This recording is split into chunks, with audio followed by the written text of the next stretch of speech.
Adam Kinzinger is a Republican. He's a House representative in the House of Representatives from Illinois. He appeared on Face the Nation yesterday to discuss the state of the Republican Party, and he did not hold back. I want us to take a look at the first part from this interview with John Dickerson.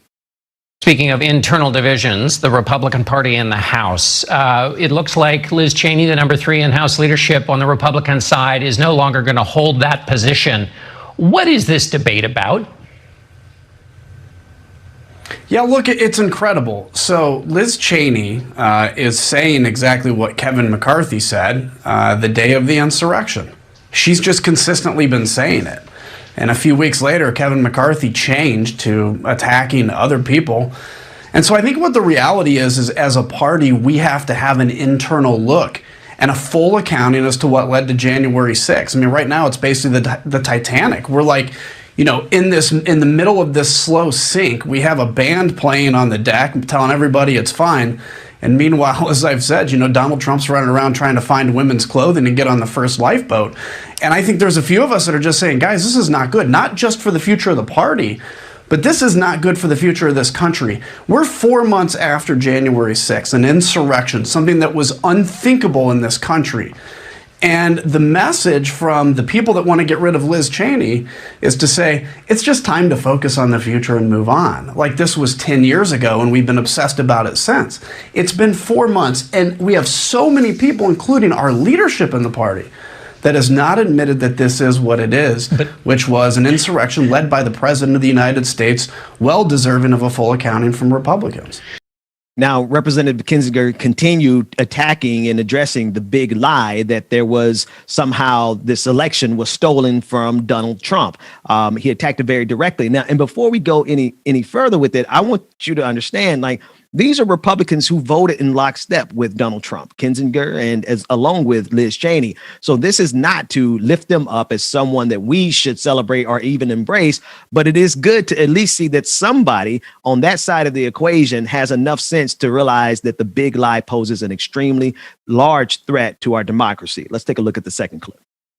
But if you are a leader of a party and 70% of the members of your party think the last election was stolen, though they're wrong about that, you're a leader of that party. You can't change the party you're the leader of. So why should a person be a leader of a party that is fundamentally at odds with what Liz Cheney believes?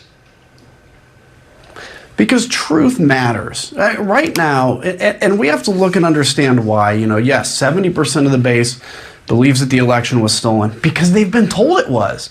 They've been told by the President of the United States. They've been told in many cases by Republican leaders, or at least Republican leaders in the least have not countered it on something so vastly crazy as the election is stolen. You know, and this is why you have this real battle right now in the party. This idea of let's just put our differences aside and be unified. You cannot unify truth with lies. The lie is that the election was stolen. The truth is Joe Biden beat Donald Trump. And I'm sorry that 74 million people voted for Donald Trump. They weren't disenfranchised. They were simply outnumbered. And as a party, let's focus on now, how do we go out and win more people? And that's why actually I started the Country First movement at country1st.com, is just to say, tell people the truth and quit peddling in conspiracies, because that's what we've seen in this party. And they're going to get rid of Liz Cheney, because they'd much rather pretend that the conspiracy is either real or not confront it than to actually confront it and maybe have to take the temporary licks to save this party in the long term in this country. So there you have it. At least there's one or two people who aren't completely in lockstep with Donald Trump, as opposed to Lindsey Graham from South Carolina, who's like, he doesn't see how we move forward. I don't think we had that clip, but we could probably grab it, where he said that he doesn't see how the Republican Party can move forward without Donald Trump. But Donald Trump's getting ready to not only destroy that party, he's trying to destroy this country. That said, it was cool to see, you know, they're not heroes, because they are definitely on the wrong side of history, but at least they know right now. Anyway, Rebecca, what do you think about that dude and this whole situation? Somebody said that he sounds like and he looks like a typical white man. Oh, Jesus Christ. I said, why would y'all put that in the chat? The people in the chat are crazy, but no, I thought that I can't stand the people in the chat. Because when I was listening to him talk, it's like I wanted to say, hey, you know, he's on the right side of things. He's calling out the GOP. He's calling out Republicans. But at the same time, I don't know. Like, what's so big about him unleashing on them? Like, I know he's calling them out, and it's good because we have said that people, call your folks out. Remember, we were saying that. We've been saying that since we got on the show. Yeah. Call your cousins them out. Call them out. Let them know. Like, don't come to us looking for answers. Call your people out. So that's good. But I just don't know. Because it's a huge thing, though, right? It is. Yeah, it is a huge thing. But it shouldn't be. But I see what you're saying. It shouldn't be a big deal because it ain't that much that he's actually doing. Referring back to the terrorist attack. Mm-hmm. That's really what they have. But there's so much more. I'm not saying that the terrorist attack wasn't a big thing because it was huge. It was big. Right. Then people should all be found and put in jail. But I think that there's so much more too. Like he has been pointing out, but it's like, I don't know. We'll just see what happens after this. I want to know because, is his voice as powerful as those of Tucker Carlson? Or hell no. You know what I mean? Like, is this going to make anything shake? Like, I don't know. We'll see. Because, he does have a platform. And I said that everybody should be able to use their platform and speak against, especially like those right-wing conservatives who care only about white supremacist law and, white everything and just... capitalism and all that other stuff, but we'll see how it goes with Cheney. Put it in context of, no, he does not have nearly, because did anybody know who this guy was before? That's why somebody said he looks like the typical. I was like, who is this man? I hate to say that, but I wouldn't. I don't know this man. Sorry to this man. Sorry to that man. I wouldn't know if I seen him down the street. Sorry. Exactly. We just talked about him. I know his name now, and if he walked down the street, I wouldn't even know who he was. Wouldn't know a thing. That said, he's going up against Donald Trump and he's going up against Tucker Carlson. And you're right. Like the number of people who listen to Tucker is like unbelievably bigger than what this guy would ever reach. And so I don't think it's going to have any effect. I think that's what you're asking. You're like, you want to see what happens from it. I don't think anything happens. I don't think anything changes. I didn't feel anything from it, but I hate to say that because then that's me I'm telling y'all, telling everyone to use their platforms, but it sucks because I know who he's up against. Yeah. I know him, talking about the terrorist attack and, that being literally the foundation to call out the GOP. But hopefully us talking about him pushes forth something. But I don't know that man. And I really would love for maybe him to continue to talk about it. And let's see what happens. Let's see if he stands down. Let's see if he continues his monologues or on against those. Well, you know what? Now somebody in the chat reminded me, he actually did speak out last year, but it didn't do nothing. It's like, here's, I think for me at least, y'all can't. Who said that? I was on the show with I was on TYT Friday night, and there's this guy named Carl. He's a civil rights attorney, and I've interviewed him before, but I can't remember your last name, so forgive me. But he said this dope point. He was like, man, you can't hustle controversy because you can't control those forces. And if you look at what's happening with the Republican Party now, is that they let Donald Trump come in there and they let Tucker Carlson, they let all these extremists come in and build their party off of these conspiracies. They built their party off these controversies. They built their party off this racism. And now it's like they're trying to decide, like Kinzinger and Liz Cheney, they want to say, oh, well, we don't want that type of party. But you can't choose now. Because y'all opened up your party to the most obscene and absurd type of politician in Donald Trump. And of course, he still controls y'all. So to me, it's like if you at all were a part of Donald Trump coming to power, you can't say anything now. You might as well go ahead and be a bootlicker like Lindsey Graham. Lindsey Graham's like, well, we can't go forward without Donald Trump. And at least he has enough sense to understand what they've done. They have made the GOP the plaything of Donald Trump, and it's going to be that way so long as Donald Trump is living. It could be the plaything, it could be whatever. And he grabbing the Republican Party by the P word. and they'll be okay. They're like, that is my president. That's my president. You know what voice I love? I love when Bubba does the 4x4 drivers in the truck, and he does like that country deep raspy voice for them. That is we're going to America.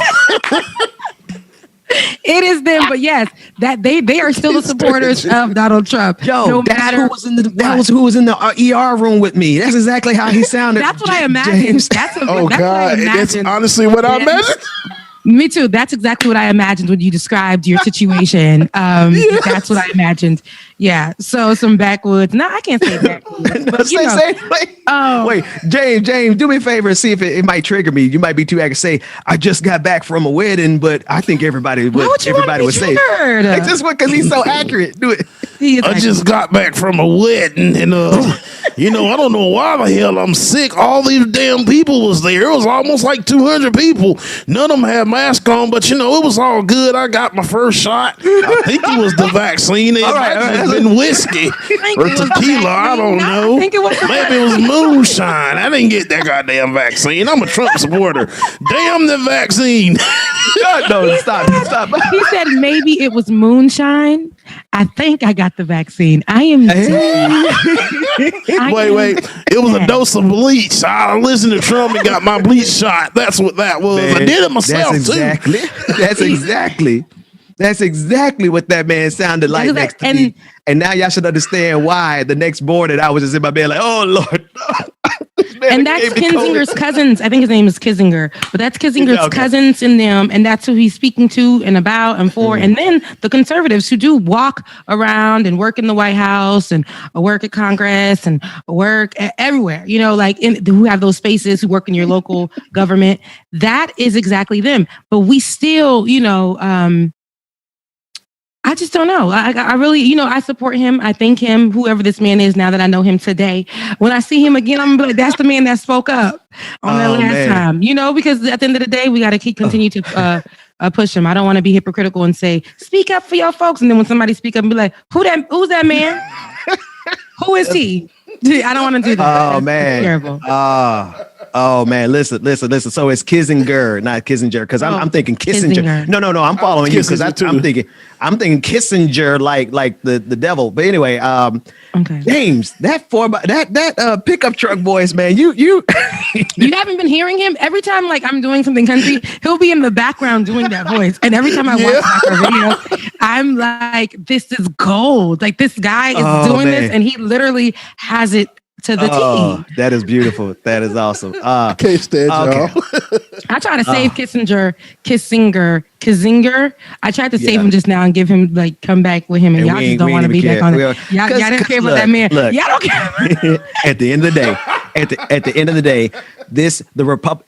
It's almost like, and I hate to use this as a comparison because I know we're doing really good work, but the Kissinger, whatever his name, correct pronunciation of his name is, I don't care. He's got about as much reach in the Republican Party as we do with our show, because at the end of the day, he's going up against Donald Trump. He's going up against Lindsey Graham. He's going up against all of Fox News. And with the Republican Party having built their entire system off of lies, their entire platform is built off of lies, propaganda, conspiracy theories, bigotry, and white supremacy. And I'm sorry, Liz Cheney and this other dude, they're going to lose. They're going to lose this. Liz Cheney is going to most likely lose her position of power. I'm listening to people like Kevin McCarthy, who's the House Minority Leader. I'm listening to Lindsey Graham as they discuss her in public, and they're basically saying, "Oh, she doesn't want to be in leadership anymore." She never said that she want to be in leadership. Now, I don't care about Liz Cheney because she's a Republican. She's a warmonger. She voted right in step with Donald Trump. So ask me how she's different, and I'm going to tell you she's no different, except for the fact that she doesn't want to destroy America, and Donald Trump is willing to destroy America for their ego. But hey, folks, Republicans, this is what y'all chose. And so you have to live with it. You guys are going to have to serve Donald Trump until Donald Trump is dead and gone. And then if his kids get control of y'all party, then y'all got the next 40 years having a dance for the Trumps.